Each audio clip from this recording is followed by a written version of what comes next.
منظم طریقے سے آرمی کے املاک اور تنصیبات پر حملے کرائے گئے اور فوج مخالف نعرے بازی کروائی گئی۔ اچھا، یہ اس طرح کے پریسز ہم نے کبھی نہیں دیکھی ماضی میں کہ جب وہ نعرے لگے تھے کہ یہ جو دہشت گردی ہے، یہ والے نعرے جو مریم نواز اور PMLN کے باقی لوگ لگواتے رہے ہیں، یہ ہم نے اس وقت نہیں دیکھے۔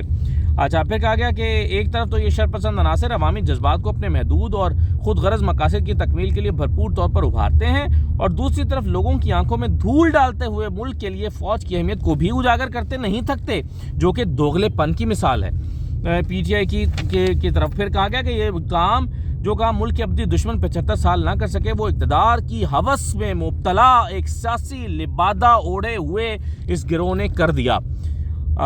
یہ تو چلیں ہوا، پھر آگے جا کر کہا گیا کہ ہمیں اچھی طرح علم ہے کہ اس کے پیچھے پارٹی کی کچھ شرپسند لیڈرشپ کے احکامات، ہدایات اور مکمل پیشگی منصوبہ بندی تھی اور ہے، یعنی PTI کے کہنے پر یہ سب جلاؤ گھیراؤ ہو رہا ہے، اور جو سہولت کار، منصوبہ ساز اور سیاسی بلوائی ان کارروائیوں میں ملوث ہیں، ان کی شناخت کر لی گئی ہے اور ان کے خلاف قانون کے مطابق سخت کارروائی کی جائے گی، اور یہ تمام شرپسند عناصر اب نتائج کے خود ذمہ دار ہوں گے۔ اور یہ بھی کہا گیا کہ فوج نے بڑی تحمل اور بردباری کا مظاہرہ کیا۔ اب آپ اس کو ذرا پریس ریلیز کو رکھیں ایک سائڈ پہ، اور شہباز شریف صاحب کی، پرائم منسٹر صاحب کی جو ہے وہ سپیچ کا کچھ حصے دیکھ لیں۔ وہ کہتے ہیں کہ عمران خان نے نجی املاک کو نقصان پہنچا کر ملک دشمنی کا ثبوت دیا، چند 100 افراد کے جتھے کو اکسایا گیا۔ یہ وہی باتیں جو پریس ریلیز میں کی گئی ہیں۔ 75 سال میں جو کام دشمن نہیں کر سکا وہ انہوں نے کر دیا، یہی بات پریس ریلیز میں کہی گئی ISPR کی۔ کہا گیا کہ افواج پاکستان کو خراج تحسین پیش کرتے ہیں جنہوں نے بردباری سے کام لیا، یہی ISPR کی پریس ریلیز میں کہا گیا کہ ہم نے بردباری سے کام کیا، اور کہا گیا ہے کہ قرار واقعی سزا ملے گی، جو شہباز شریف صاحب نے کہا ہے، اور پریس ریلیز میں بھی کہا گیا کہ ان کو نہیں چھوڑیں گے، سختی سے نمٹا جائے گا۔ تو شہباز شریف صاحب کی جو تقریر ہے، پہلا جو حصہ ہے وہ ذاتی رونے دھونے پر مشتمل ہے کہ جی ہمارے ساتھ بڑی زیادتیاں کی گئی ہیں، اور دوسرا حصہ جو ہے وہ ISPR کی پریس ریلیز کو ریپروڈیوس کیا گیا ہے۔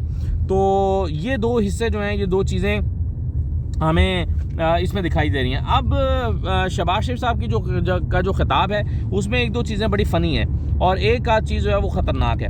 مثلا خطرناک فنی چیز یہ ہے کہ وہ کہتے ہیں ہمارے ساتھی آج بھی نیب کی پیشیاں بھگت رہے ہیں اور ہمارے خلاف کچھ ثابت نہیں ہوا، اور شہباز شریف صاحب جو ہیں آج ہی ان کو نیب سے بری کیا گیا ہے۔ نیب کے میں جو منی لانڈرنگ کا کیس تھا، ان کو اور ان کے خاندان کے دیگر افراد کو بری کر دیا گیا ہے کہ جی ان کا منی لانڈرنگ سے کوئی تعلق نہیں ہے۔ تو یہ انہوں نے وہ بتانا بھول گئے ہیں۔ پھر انہوں نے کہا کہ نواز شریف جو ہے، عمران خان جو ہے وہ پہلے بینیفیشری ہیں نیب امینڈمنٹ بل کے، حالانکہ پہلے بینیفیشری خود شہباز شریف ہیں، کیونکہ اسی امینڈمنٹ بل کی وجہ سے ان کا جو کیس تھا رمضان شوگر مل کا وہ ختم ہوا تھا، جو 50 کروڑ روپے کی کیٹیگری میں سے باہر نکل گیا تھا، اور اس میں کہا گیا تھا جناب اب یہ نیب کے دائرہ اختیار میں نہیں آتا، اور یوں وہ کیس نیب کورٹ سے نکل گیا تھا رمضان شوگر مل والا۔ تو بینیفیشری خود شہباز شریف پہلے رہے ہیں، اور وہ کہہ رہے ہیں کہ جی اس نیب بل کے عمران خان بینیفیشری ہیں، کیونکہ وہ 90 دن کے لیے اب گرفتار نہیں ہوئے، وہ 14 دن کے لیے، ان کو 14 دن میں ان کا ریمانڈ 14 دن کا ملا ہے۔ اچھا، دوسرا انہوں نے کہا کہ شہباز شریف صاحب نے کہا کہ ہمیں تو ضمانت بھی نہیں ملتی تھی۔ تو مجھے ان کی بات سے یہ لگا کہ وہ یہ کہنا چاہ رہے ہیں کہ عمران خان بھی اتنی جلدی ضمانتوں کی توقع نہ کرے، کیونکہ ان کے اوپر بھی متعدد کیسز ہیں، ایک کیس سے نکلیں گے دوسرے میں ڈال دیا جائے گا، دوسرے سے نکلیں گے تیسرے میں ڈال دیا جائے گا۔ آپ نے دیکھا نہیں کہ آج عمران خان کو ایک مقدمے میں گرفتار کل کیا گیا ہے، اور آج ایک اور مقدمے میں ان پر فرد جرم بھی عائد کر دی گئی ہے۔ تو مجھے لگتا ہے کہ عمران خان کو طویل عرصے کے لیے جیل میں رکھنے کا پلان بنایا گیا ہے، تبھی شہباز شریف صاحب نے کہا کہ ہماری ضمانتیں نہیں ہوا کرتی تھیں، اور تو وہ ان کو یاد دلا رہے ہیں کہ اگر آپ کی بھی نہیں ہو تو آپ نے شور نہیں مچانا، ہم یہ سب کچھ بھگت چکے ہیں۔ تو مجھے یہ لگتا ہے کہ عمران خان کو گرفتار لمبے عرصے کے لیے کرنے کا پلان بنایا گیا، اور اگر انتخابات میں اترتے ہیں تو عمران خان کو گرفتار رکھ کے ہی انتخابات میں اترا جائے گا۔ تو یہ چیزیں مجھے اس طرح سے نظر آ رہی ہیں۔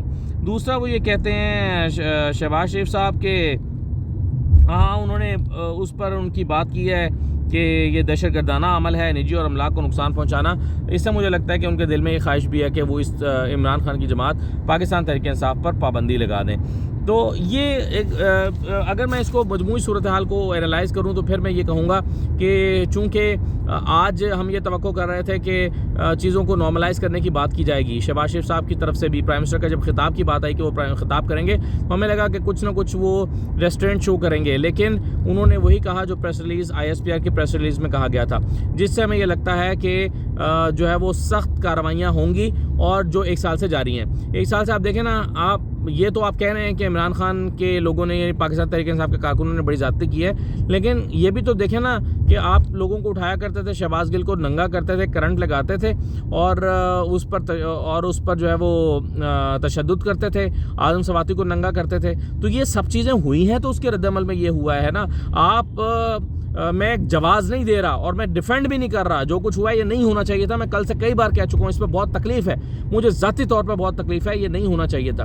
لیکن رد عمل بھی تو عمل کا ہی ہوتا ہے نا. جو عمل ہو رہا تھا پچھلے 1 سال میں وہ کیوں ہوا ہے، وہ بھی تو نہیں ہونا چاہیے تھا. جیسے آج یہ نہیں ہونا چاہیے تھا، ایسے ہی کل وہ بھی نہیں ہونا چاہیے تھا. اور کل سے جو زیادتیاں پورا سال میں کی گئی ہیں، اس کے باوجود میں سمجھتا ہوں کہ پھر بھی یہ نہیں ہونا چاہیے جو ہوا ہے. یہ کوئی جواز فراہم نہیں کرتا. لیکن ڈرنے کی بات یہ ہے، جو مجھے خوف آ رہا ہے وہ یہ کہ ایک مرتبہ پھر غلط راستے پر ہیں، ایک مرتبہ پھر لوگوں کے جذبات سے کھیلا جا رہا ہے، ابھارا جا رہا ہے، گھسایا جا رہا ہے.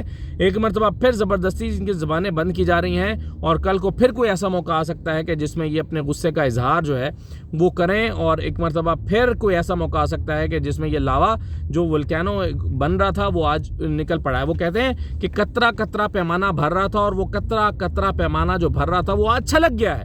یہ ایک اچانک نہیں ہوا، وقت کرتا ہے پرورش برسوں، حادثہ ایک دم نہیں ہوتا. یہ حادثہ ایک دم نہیں ہوا، یہ پرورش ہو رہی تھی اس کی. قطرہ قطرہ پیمانہ بھر رہا تھا. الزام صرف آیا ہے اس قطرے پر جس کی وجہ سے پیمانہ چھلکا ہے، لیکن وہ سب قطرے ذمہ دار ہیں اس سے پہلے جو اس برتن میں گرے ہیں. آپ یہ کیوں نہیں دیکھتے؟ تو بہرحال چیزیں جو ہیں وہ ابھی صحیح ڈائریکشن میں نہیں جا رہی، خراب ہیں. لوگوں کے دلوں میں بے چینی ہے اس وقت. جو لوگ گھروں میں بیٹھے ہیں وہ بھی بے چین ہیں، جو نہیں نکل پا رہے، جو گرفتاری کے ڈر سے گھر میں چھپ گئے ہیں، روپوش ہیں، یا عام لوگ جو کل کے احتجاج میں شامل تھے آج نہیں نکلے، یا وہ سب جو کل بھی نہیں نکلے تھے آج بھی نہیں نکلے، وہ سب پریشان ہیں. یعنی میں ذاتی طور پر کئی ایسے لوگوں کو، خواتین کو جانتا ہوں جو گھر سے نہیں نکل سکتی لیکن وہ نکلنا چاہتی ہیں اور وہ جذبات رکھتی ہیں. اور آج تو وہ نہیں نکل سکتی لیکن کل ووٹ ڈالنے تو وہ نکلیں گی نا. کل پھر آپ کیا کریں گے؟ تو یہ چیزیں جو ہیں وہ بہت پریشان کن ہے. میرا خیال ہے اناؤں اور ضد کو ایک سائڈ پہ رکھ کے ٹھنڈے دل سے سوچنے کی ضرورت ہے. اجازت دیجیے، اللہ حافظ.